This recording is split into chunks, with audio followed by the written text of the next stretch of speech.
What's going on, crypto community? It's the Crypto Lark here. I have got with me today Mike. He is a Nexus ambassador. Welcome. Thanks, man. It's good to be back. So we're recording in Wellington, which is Crypto Lark's new hometown, my old hometown, and I'm just amazed that such a popular crypto enthusiast is living in Wellington. So it's really good to be here and good chance to catch up with you. It's great to have you here. You know, in case you don't know about Wellington, it has a reputation. In fact, it is the windiest city in the world, and you know, today is actually a mild breeze. So you probably hear it a little bit on camera. We apologize for that. It's part of the drawback, but you know, part of the beauty of living in this great city. Precisely. Now, today we wanted to talk about a lot of different things. We're going to talk about Nexus and FUD in the market and government regulation and all that fun stuff. So stick with us as we rock through all of those topics. Now, I think the obvious starting point's got to be Nexus. I mean, this is one of my personal favorite projects. One of those projects I'm always looking to buy on the dip.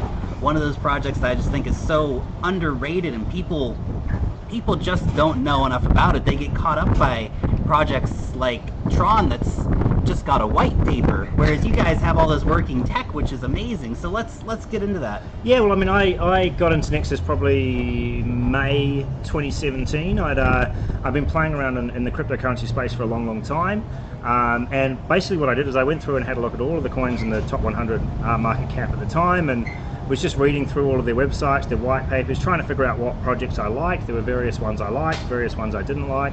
I think it was about number 74 at the time I came across Nexus, and I was just blown away by their vision. I'm a big believer that in the cryptocurrency space we have to start doing more and more to improve the world for all its citizens.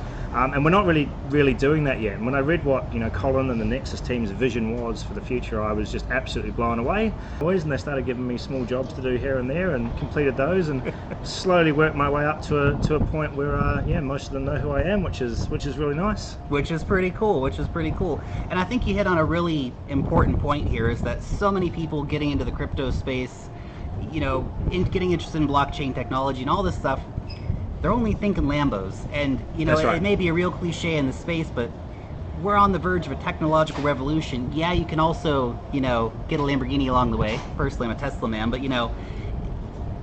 it's so much more than that. This technology has huge implications for the way the world works, and being a part of that is incredibly exciting. I think we've got to move beyond that. Like, there is the speculative investment's all very well and good, and it can be very exciting when there's a lot of people speculating on the coins that you're in, but there's no substance, there's no real improvement or drive to make things better when people are just jumping from coin to coin based on what coin market cap is saying. And so I think it's really important for a lot of the new generation of crypto investors to sort of start backing projects that they really think are going to make a big difference. And that's why about 6 months ago, Nexus became my one true passion in the industry, and something that I'm hoping to stick with for a long time. And this is the thing, is that the community behind Nexus is really quite, top of the notch as far as, getting involved and all the things that go on, and, people out there representing Nexus. And again, it's once you find out what the tech is and what they want to do, you understand, wow, this is really exciting. Did you get a chance to go to that conference in The Aspen? Nexus conference? No, I did not. I had work commitments, but I think I will honestly be throttled by the community and lynched if I don't come along this time. So, are you going to be joining us there? Gosh, I'd like to. Is there another one going to be this year? Yeah, I think it is. I don't know exactly what date. They want to do it around about the Nexus's birthday, which I think is September. Not sure if they've locked in a date yet, but obviously somewhere in America. So, looking forward to that. Maybe you and I can hop on the same Air New Zealand flight from Auckland. Yes, I dig it. That'd be a lot of fun. Maybe I'd go visit my dad. And the last one just had so many amazing people come along to it, and I just feel like that'd be one of those events where it's really a bit of libertarianism, but also just people coming together around great technology. That's right. Like, I think there's a number of like factions within the Nexus community, and they're all starting to work really well together. You've got the libertarianism and probably the humanitarianism are the two big ones. Mm-hmm. You have a lot of people that are, of course, speculative investors as well, that come along and complain that we don't do enough marketing and don't make announcements about announcements. But that's what I quite like about our project, is that we only announce things once they've actually once they've actually happened, once there's an achievement being made, and as a Mhm. result, we try to avoid that fluctuation in price where a lot of speculation occurs, and really just, the price should be really, really reflective of us doing really, really good things. Yeah, real value, right? Exactly. And this is the thing, the crypto space is so out of control right now. Like you said, announcements about announcements. That's literally been done. That's literally been used as price manipulation tools before by different projects. Some good projects, some rubbish projects. But the whole idea is rubbish. If you have a real announcement, if you have real tech, like, hey, here's our new development, not, we might be rebranding at some point in the future. That's the big news. Correct. We're changing our algorithm, guys. Woo! Yeah. No, the one thing, like, if you're looking for a project with true integrity, I'd definitely put a bit more research into Nexus. It is run by the Nexus Embassy, which is a not-for-profit organization that sits at the top of the chain. The people at the top there, obviously some of them will own Nexus, but the real heart is in changing the world and making it a better place. So it's definitely one. Out of all the projects that I've had a look at and been involved in, this would definitely be one with the highest level of integrity, which is pretty exciting stuff, especially in this space. Now, obviously, me getting a Tesla makes the world a better place, right? Yes, absolutely. To a small extent. But no, seriously, guys, though, we were talking a little bit before we started recording about the humanitarianism aspect, and I want you to elaborate on that. How does that actually factor in here? Well, it's like when you think about it, it's actually a pretty big lottery where you're born as well. And we were privileged enough to be born in America and New Zealand, respectively. But there are a lot of people that are born into places in the world where they're kind of trapped in one economy. They're spending one currency, and that economy might be full of corruption, it might be full of greed, it might have hyperinflation, so your wealth is evaporating from your pocket the moment that you earn it. And Nexus is about providing like a viable alternative to these people that they can choose to use or not use. You might be quite happy with the economy that you're in, with the fiat currency you have, and that's great. We're not forcing you to change, but we are providing a viable alternative that can be used in key situations. The way that we're doing that is pretty simple. We're planning to put a mesh network of satellites and ground stations to basically ensure that there is it's not possible to filter this out. We're basically beaming down a network from space. That allows anyone to access it anywhere in the world as long as you've got the appropriate hardware. So it should make it really accessible and hopefully stop a lot of control that we're seeing happening in the marketplace at the moment. Now, you touched on a really interesting thing, and that's about, if you think you are in a good fiat currency, if you're in the Eurozone or the dollar zone or the pound zone or whatever it might be, and you think, I'm okay, my currency is strong today. Because everything can change. If you had talked to people in Ukraine 5 years ago, they would have never thought that what was going to happen happened. If you talked to people in Russia 5 years ago, and Argentina 20 years ago, things change, guys. And, just because we happen to be lucky in the countries we live in today, doesn't mean that those countries will always have such strong economies or economic conditions won't change. Not to mention, of course, this mesh network you're talking about is just, this stuff is amazing. And look, I know QTUM as well, they're going to be putting satellites into space too. And it's important, guys, because look at what's happening in China right now. They're totally just hitting VPN networks, You get a lot of questions in the community about like, what are our rivals, and if QTUM's doing this and other cryptocurrencies are doing that. And the philosophy has always been, it's not really about that. It's about driving. We've got our own vision for what we think cryptocurrency can do for the world. That vision might be right or it might be wrong. But the point is that if there's enough people doing it, things will change. I'm a firm believer that you won't see a mass revolution in fiat being overtaken by cryptocurrency, but you will see a slow one to the point where everyday people are spending 100 satoshis on their coffee or whatever it might be, and that's something to be prepared for. And I think it's something that it's worth just. I wouldn't go betting the sheep station on it yet, but I would I do encourage a lot of my friends just to partake in it a little bit with some disposable income. Well, that's it. Don't be afraid to go out there and get involved a little bit, because the reality is that this revolution is going on right now. We are partaking in it just at this moment. So, it's out there, it's happening, and it's very exciting. And it's not a zero-sum game. One cryptocurrency doesn't have to be the master of them all or anything like that. There are so many different projects out there offering real-world solutions to real-world problems that Yeah, great. I'm a firm believer that I don't think there will ever be one dominant cryptocurrency. I think you'll get regionalized cryptocurrencies, you'll get culture-based cryptocurrencies. Yep. You might get, a dozen or so truly global currencies that people use to transact. If I wanted to send money to Mozambique, I could do that, Yep. Via one of these global cryptocurrencies. But I think the big thing that's happening is definitely the change. The technological change is really going to revolutionize the finance space. Oh, massively, and it's already happening at breakneck speed, basically. And there is a certain amount of, credence to be given to those regional cryptocurrencies. I mean, like Monacoin, for example, basically only exists because of Japan. Mm-hmm. And there's others that'll come up. There'll be regional blockchain infrastructure platforms like Icon, for example, and they'll have a global reach to an extent, but their base will be government-issued cryptocurrencies. Government-issued cryptocurrencies, that's right. Now, in this multi-cryptocurrency space, where do you see privacy coins fitting in? That's an interesting one. I've never personally been a fan of them. That doesn't mean I'm necessarily right or wrong about it, but I've never personally been a fan, because I think in order for cryptocurrency to really thrive, it has to be something that begins to, I think, work reasonably well with governments. Whether or not it's exclusively working with governments or partially working with governments is yet to be seen, and I don't have a crystal ball. I can't tell you how it's going to work. But to obviously be a law-abiding citizen, in New Zealand or America, wherever you are, you have to pay your tax. Yeah. And right now, I see one of the main use cases of cryptocurrency or privacy coins is evading that tax. Yeah. And so that's something that I think we'll see it flesh out over the next couple of years, next 4 or 5 years, as governments start to take more and more notice of cryptocurrencies, and hopefully doing more moderate things rather than straight out banning them, which is what we're seeing a little bit of happening at the moment. That said, there's been way too many heavy-handed approaches to cryptocurrency regulation because governments just don't know how to respond to it, I think, in a lot of situations. Countries like Japan, they get it. Like, they're looking at, okay, here's the tech. We get this. Switzerland, they see the utility.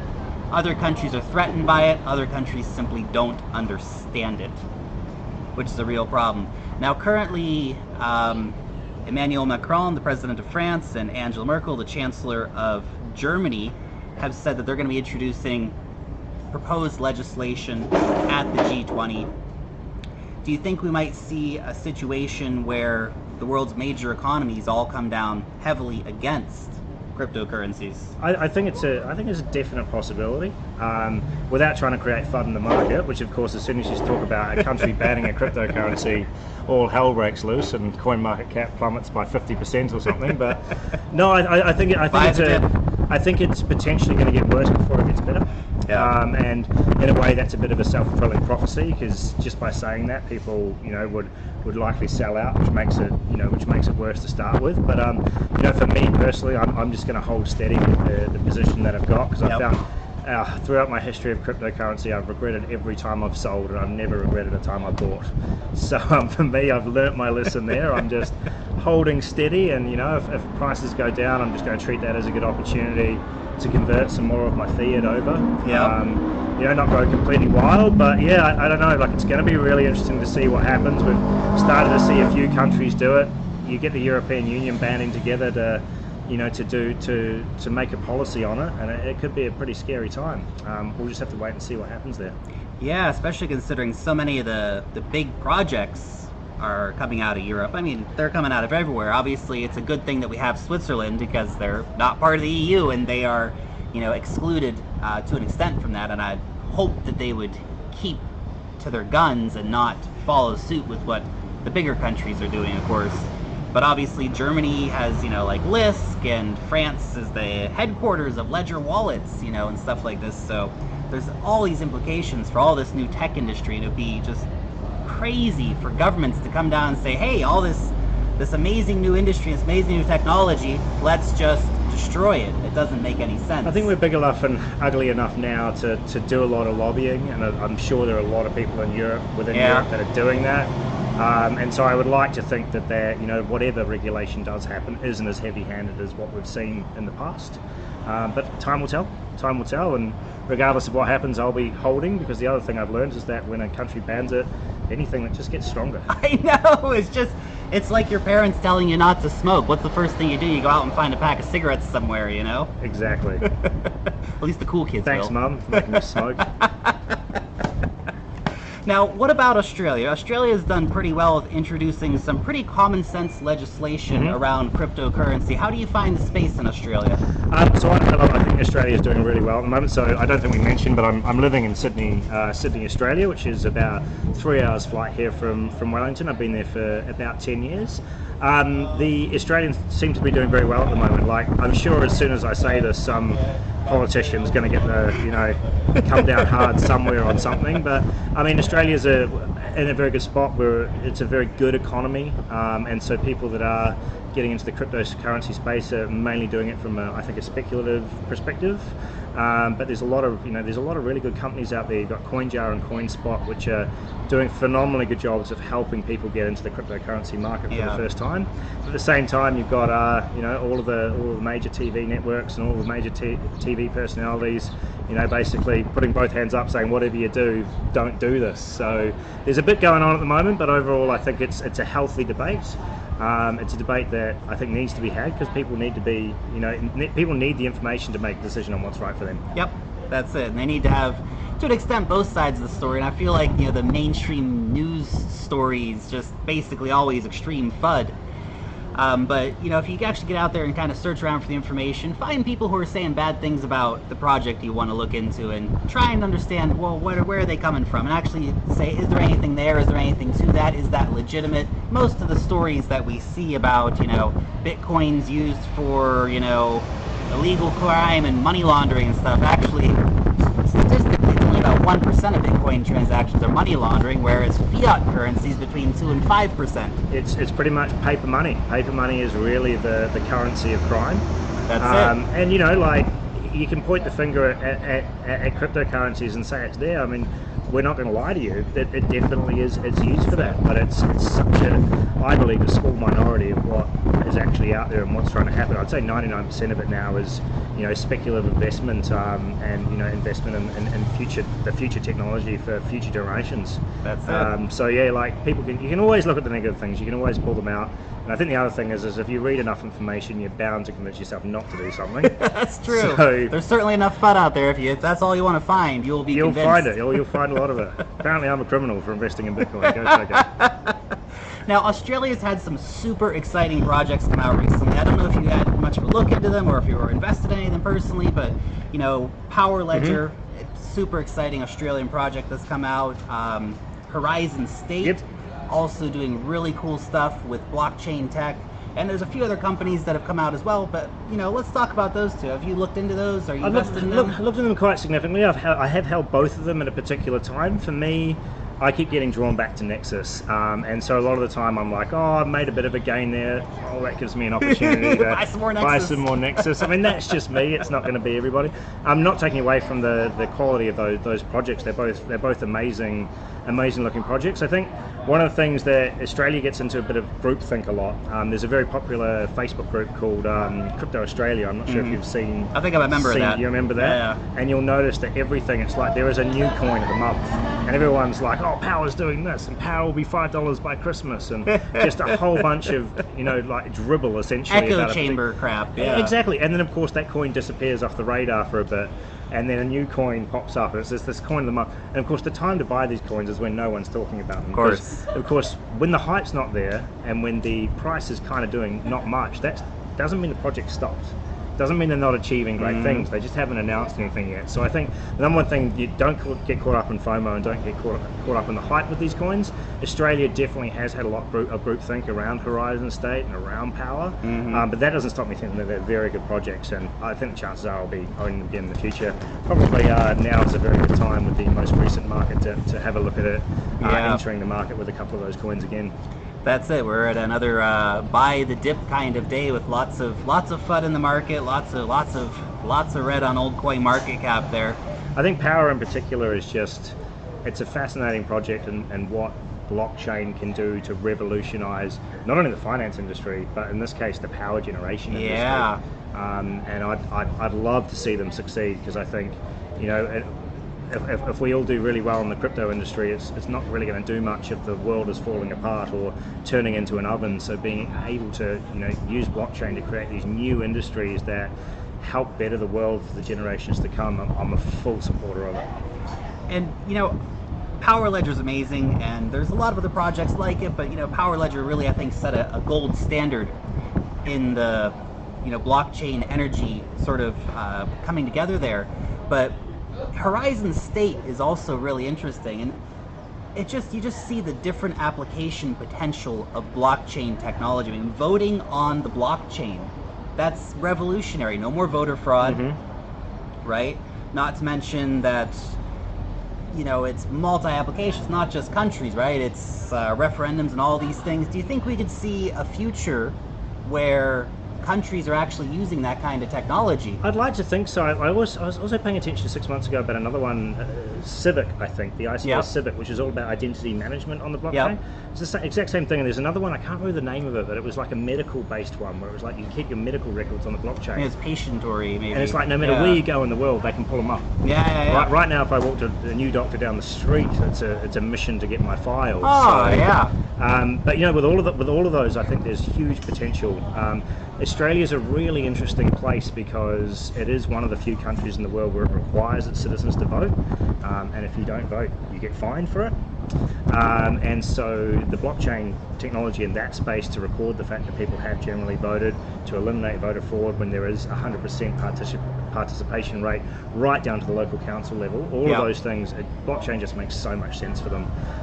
Whether it happens or not, I feel personally, I feel that there's going to need to be a lot of, the governments are going to have to start accepting cryptocurrencies in general before they move to, relying on a blockchain for like infrastructure in general.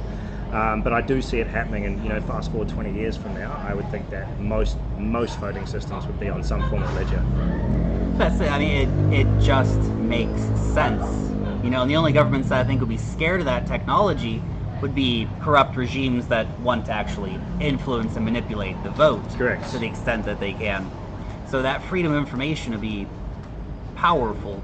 But it's just the tip of the iceberg. I mean, there's a lot of projects, and there's a lot of ICOs coming out, and some of them are rubbish, and some of them are great ideas, but won't catch on at the wrong time, or too late, or they're too early, or whatever it might be.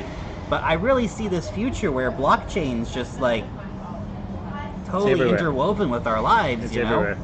Yeah, absolutely. Like, you have to remember that an ICO is just, it's essentially a startup raising money. Yep. And you have to remember that the majority of startups don't make it past their first or second year of operation, and so you will get a lot of over the next 5 years, a lot of ICOs will collapse and people will lose their money, and that's something to be very careful of.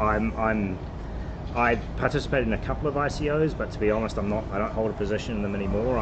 I'm sort of standing back on the sidelines and waiting to see what happens with a few of these big ones. I think getting back into something like Power is a good one, but for me right now, I think that raw sort of pure cryptocurrency is where my heart lies at the moment. Yeah, and that's the great thing about getting into Litecoin or Bitcoin or Nexus, right? But Nexus is actually developing more than just cryptocurrency. Correct. There's implementations coming forward for something like a smart contract implementation. Yep. So yeah, there's a lot of stuff that's happening. You can't, even though Nexus is a currency, it really is going to be turning into a platform, and a platform that should be accessible from anywhere in the world. Right now, I see the benefits being the currency and the accessibility of that currency. I'd love to be in a position where blockchain technology and Nexus in particular can actually give everybody the ability to hold their wealth digitally, rather than earning cash and having problems with the safety of cash and having even inflation attack that cash, by providing a system that works. So that's where I see it being really valuable at the moment. But Colin's spoken several times about building the next generation of smart contracts onto and making Nexus a true platform for cryptocurrencies. So I'm looking forward to see what he comes up with, him and the team come up with there. It's really exciting. It's super exciting stuff. I mean, really Nexus is a next generation project in so many ways. You know, the quantum resistance and, you know, the 3D blockchain.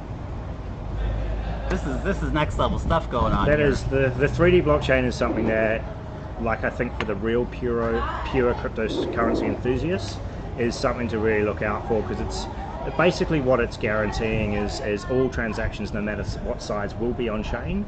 They will be processed in a timely manner, and I have heard, you know, circumstances where those transactions will be free, and if not free, you know, incredibly cheap. Incredibly cheap, yeah. So that is something that Colin has built into the code, and the team has built into the code, and they're continuing to build in. And we're going to see, you know, hopefully pretty soon exactly what that looks like. But it's going to come, and it's going to make things very, very, very, very fast and very, very cheap, which is something that I'm very excited about. The main thing being it's on chain, so it's fully decentralized. There's no one in the middle picking up things here and putting them there and controlling that side of things. That's it. Actually, on-chain scaling solutions aren't probably given enough credence in the space. Correct. And everyone's trying to think, okay, how do we get it off-chain to scale? Well, keep it on the chain. That's what the blockchain's about. And yeah, it is effective to do the off-chain scaling. It does really up the amount of transactions and things, but actually there are implementations coming to keep everything on chain at massive amounts of transactions per second. So that's right. The tech's there, it's being developed. It's like, yeah, it's you're almost building a centralized solution for a decentralized problem. And I think there's better ways to do it. That's my personal opinion. And yeah, I think the Nexus guys have really hit the nail on the head with what they're trying to achieve there with that. It's really, really cool times. Really, really cool times. Well, Mike, I think let's wrap it up there. Yeah, I think absolutely. We've got ourselves through a great amount of information. I hope you guys enjoyed this.